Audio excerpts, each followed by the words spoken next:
I've been consumed with two passions in my life, cakes and cars. And finally, I found a way to combine the two. Oh, this is serious, look at that. So what about the old Oh, classic look car? at that, that's beautiful. With an all-American road trip.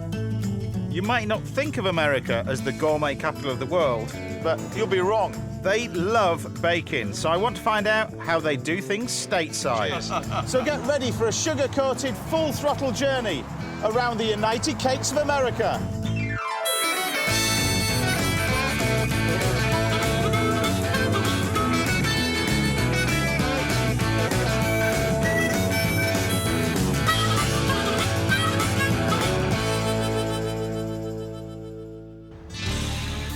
Today, I'm motoring through Virginia, one of America's oldest states, and learning the secrets of that all-American classic, apple pie. I've never put cornstarch in an apple pie. How do you keep it from running all over the place? That's been my problem.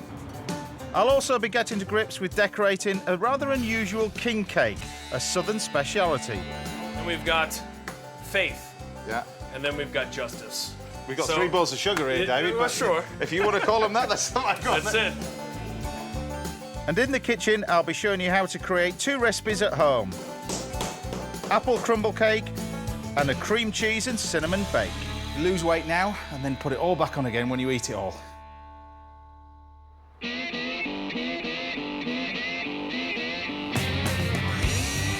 When it comes to an American road trip, it doesn't get better than a classic convertible.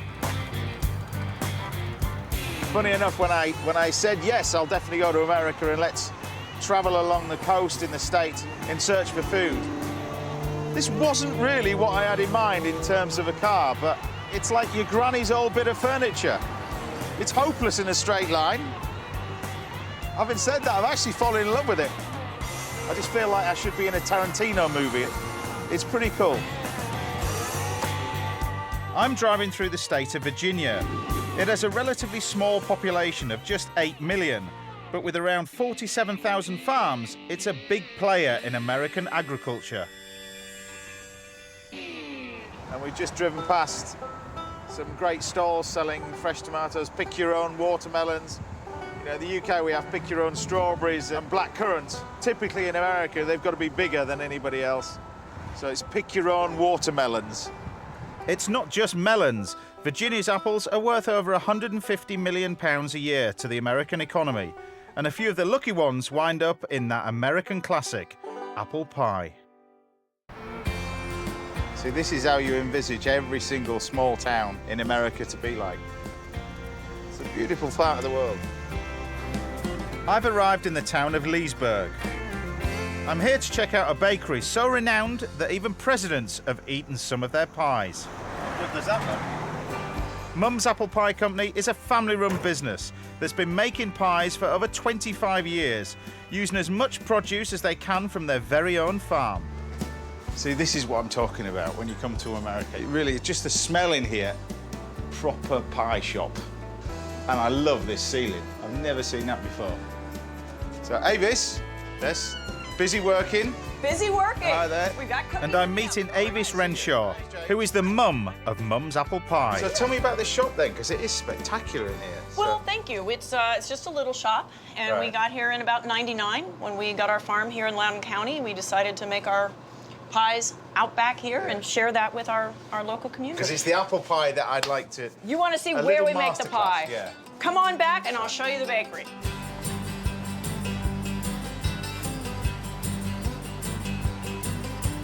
It certainly smells like a bakery. Thank God. And you've got pies cooking over there as well. We've got pies in the oven already. So, and you've got the modern equipment over there, but still peeling the apples. We're still peeling the old school. apples. You take the blossom end of the apple, Yeah. try to kind of aim it in there so that the core comes through here, Yeah. and you just peel it. This one actually slices it as well as cores it. Right. Go all the way through, slice it. This side looks good. Right. It goes into the salt water, which keeps it from browning. Now you use salt water for this, not lemon juice? We use salt water. You can use lemon juice also, Right. but when we do a bath like this, we prefer the salt, and then we don't have to put so much in the pie either. Now for the pastry, and it's my turn to do some work. Avis's recipe calls for flour, salt, sugar and butter all to be mixed together. So where does this original recipe come from then? Well, the secret to Mom's is that it's Dad that did this, actually. He figured out most of the recipes. It's Mum's pie is Dad's pie, really. Yeah. The water that you're putting in here, It's ice water. The trick to a good pie crust is cold. If your butter is cold, your flour is cold, your water is cold, it does what it's doing right here. It puts all the bits loosely together without actually developing the glutens in the flour. Yeah. Okay. And that is what makes it flaky when it bakes. Once my pastry's rolled out, it's all about the filling. All right, we're gonna put in just cinnamon, salt, a little bit of cornstarch. Now this is where I've never put cornstarch in an apple pie. What do you use to thicken it? Well, I don't. You don't? Yeah. So how do you keep it from running all over the place? That's been my problem. Well, now we have solved your problem. Right. Again, here in the new country in America, we can solve that problem for Right. you. Because we're all about corn in America.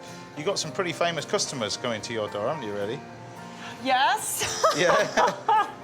Mr. Obama is quite fond of our sweet potato pie. Yeah. And his wife visited recently to get a cherry and an apple pie. Well, if it's good enough for the president, it's good enough for me. And luckily, a fresh batch of apple pies has just come out the oven. And we're joined outside by Avis's family of chief pie tasters. I'm surprised you aren't sort of the size of the building behind me eating this Far sort of more stuff. balances it out, I gotta Is it? say. Right. We eat our fair share of pies. Why do you think, as a family, American apple pie is so important? I think that there's something just really timeless about it. It never gets any less delicious. It's the most simple dessert. When you have really wonderful fruit and a flaky crust, I think there can't be anything better than that. I'll agree with that. I think that's the best apple pie I've ever tasted. It's pretty good, isn't it? It's not bad. Yeah.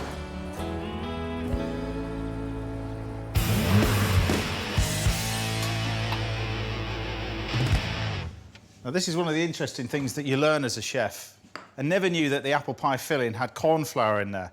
And then when it was cooked, it held together nicely. It stopped the pastry from being soggy. So what I thought I would do is not even attempt to make an apple pie as good as that one. I thought I'd combine a cake and a crumble together. Start the cake by creaming butter and sugar together. I'm using light brown sugar for extra flavour. Now I'm going to spice this up with some powdered cinnamon. This is where you could use, especially with apple, a little bit of nutmeg, but also you can get away with a touch of clove. And just to offset that, and to add a little bit of moisture to this cake, I'm going to add some good quality maple syrup. While all that mixes together, chop your apples. Leaving the skins on means extra texture.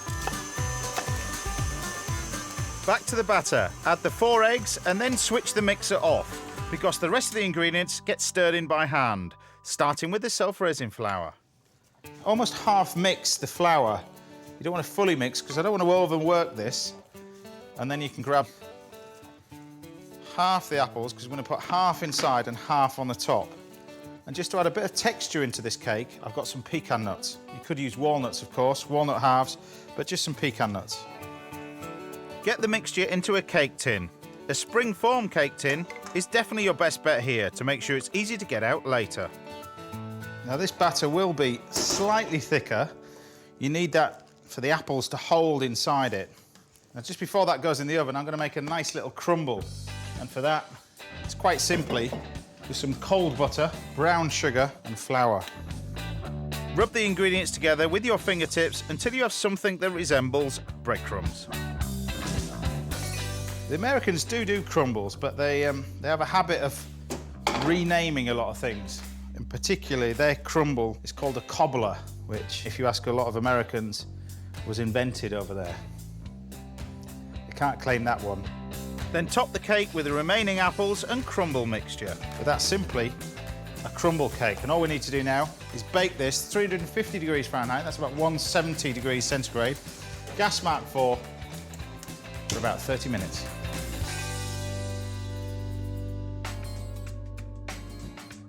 Now this is what you end up with. You get a lovely, rich, moist cake, but more importantly, the crumble topping. So you get different textures all the way through, and we'll top that with a fudge topping. Just throw in brown sugar, butter, cream, and maple syrup into a pan. And you can tell when it's ready when it just starts to come away from the side of the pan. Remove the cooled cake out of its tin, cut in half and sandwich it together with a generous helping of whipped cream. And top it off with a good drizzle of the fudge sauce.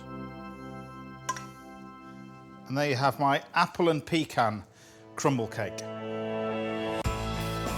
This cake would be a showstopper on any coffee table, but it's also a fabulous dessert, and I think it would go down a storm at Mum's Apple Pie Shop. And whether we're in the USA or England, we do have one of the best fruits in orchards right around the country, and that's apples. And we need to use them a lot more, because that tastes delicious.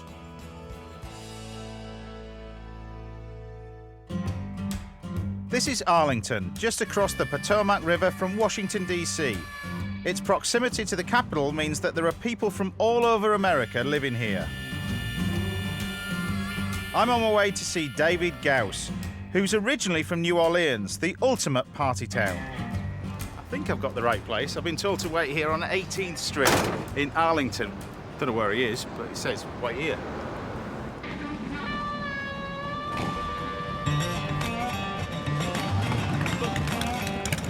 This is obviously him. Check that out. How are you doing? You'll be David then, eh? I am. All right. How are you? Good to see you. Good to Very see good. you. This isn't a standard bike then, is it? No, it's a 2004 Deuce Softail. Right. We've had it customized. We've custom painted it. Fantastic. What do you think of this? Oh, I love it. This really? It's yours. Complete with original wire wheels or hubcaps. Check out the seats though. Look at this. You haven't got that on your Harley. Yeah, I certainly don't. It's pretty cool. Nice. It's been around the block quite a few times. Don't pull the door up too many times. Exactly. So where's this bakery then? Where We're right down the street, so I'd Good. love to. Don't go too quick in it, yeah? I'll go easy on you.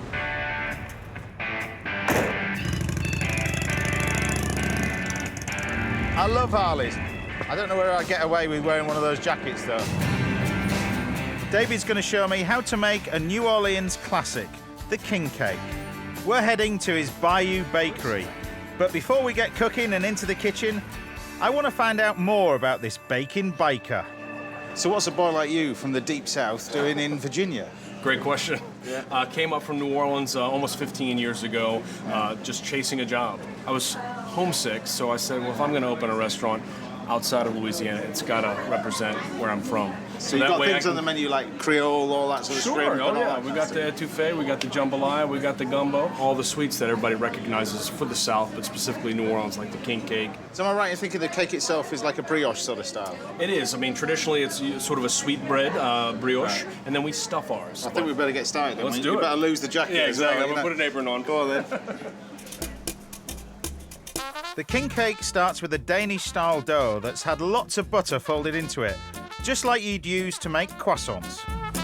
You can see all the butter in there, and that's what's going to obviously give us a nice, moist, flaky final product. Right. All right, so we're just going to start off. There's a bit of elbow grease involved as David rolls out the dough. He then gives it a good coating of egg wash and a dusting of cinnamon sugar before piping in the filling. Little quick line. So it's cream Right cheese, there. is that the normal? In New Orleans, we've got all kinds now. They stuff it with apple pie filling and cherry and date, you know. So it's become, in my opinion, a little bit too much. Okay. This is cream cheese filling, so it's got a little cornstarch in it, some lemon zest, some eggs, Right. And a little bit of powdered sugar. I like this because it gives it almost like a little bit of a setting custard flavor. The dough is then rolled up to encase the filling, and the ends are linked to create a classic king cake shape. Then it's left to rise for half an hour before going into a hot oven. And once baked, it looks like this. It's all about the garnish with this thing. So That's what, right. what have we got in here? So we go a little bit of icing here. A little bit. Yeah, come on what I now. This love is a about 2-ounce ladle, as opposed to the 8-ounce ladle. With a large coating of icing, it's time for the decoration. Because I mean, this is pretty boring at this point, right? So we've got 3 different kinds of sugar here. Each of these are supposed to represent something, aren't they? You nailed it. So we Yeah. got power right there. Right. Boom, yellow, gold, Power. right? Then we've got faith, Yeah. and then we've got justice. Of course we have. I mean, come on. We've got So- 3 bowls of sugar here, Yeah, David. well, but sure. If you want to call them that, that's not my God. That's it. Yeah. It's all about tradition in New Yep. Orleans. So we got the gold. Right. And this is what the Mardi Gras is all about. That's isn't it. Purple, green, and gold. You'll see these colors everywhere during Carnival. And so we finish it up with the faith. That's it. And that's it. That's the famous king cake. Wait a second. I got something here in my pocket. What is this? Yeah. Gotta have this guy right here. This is the baby. All right, one of these. I was wondering what the T-shirt He doesn't was. quite look like that, but... am I right in thinking the idea is that you share this with the family and the person who gets it, that's where they all go the following year? Is that right? What it truly means is that you would bring the cake the next time. So you don't want the baby? It's not really an honor, but yet you still want it. Everybody wants the baby. Right, okay. And we can't let this fabulous king cake go to waste. So David has arranged for some friends to stop by. Who's ready for some king cake? The carnival has come to Virginia. Where's the baby? This one sitting topside here. There we go. We need to take a photo. You got the baby! You got the baby! All right, James. Cheers. Cheers. Cheers to some king cake. And happy Mardi Gras. Happy Mardi Gras. We're enjoying it.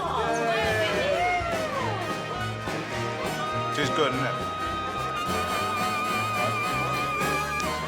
Nice.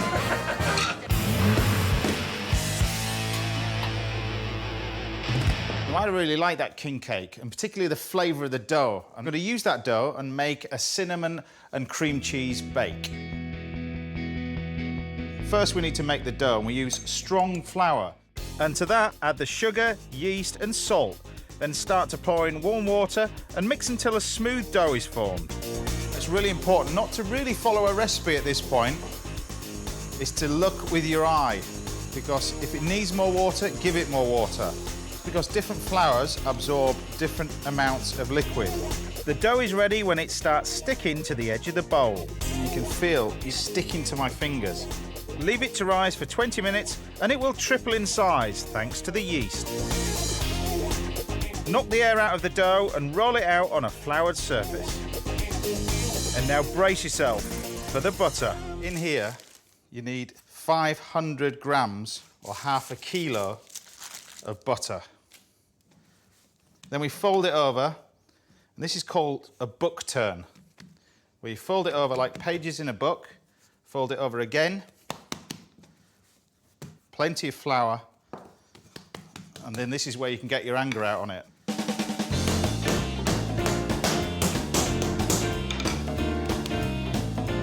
Roll out the dough again. It gets easier as the butter softens. And repeat the folding and rolling process 3 times. This creates layers of butter within the dough.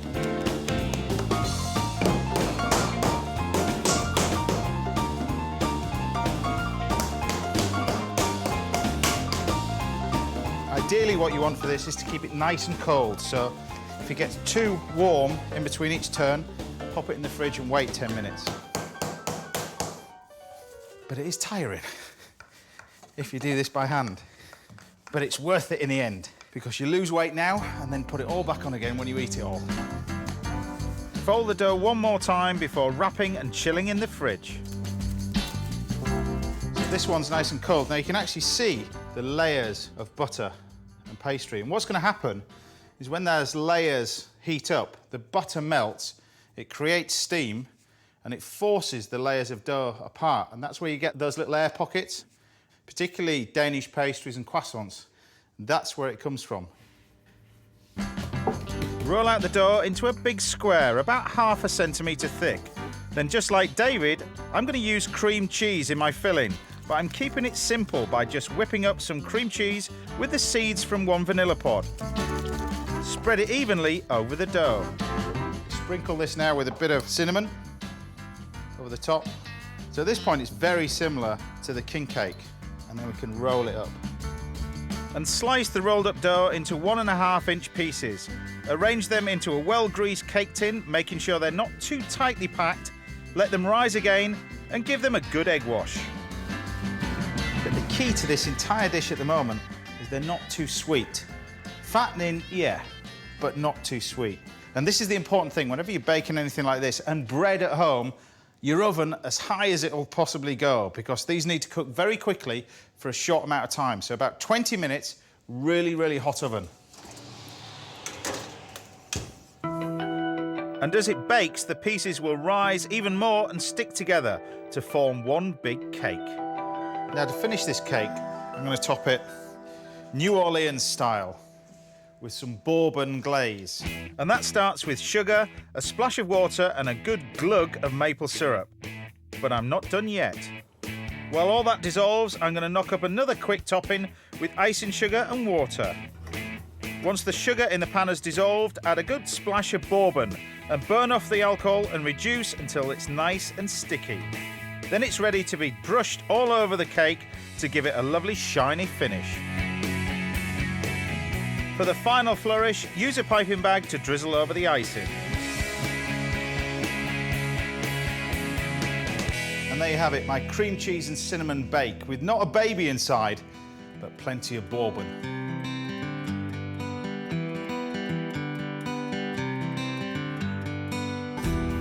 I'm sure it's a little bit more hard work than the average cake, but trust me, it's worth it in the end because this tastes fantastic.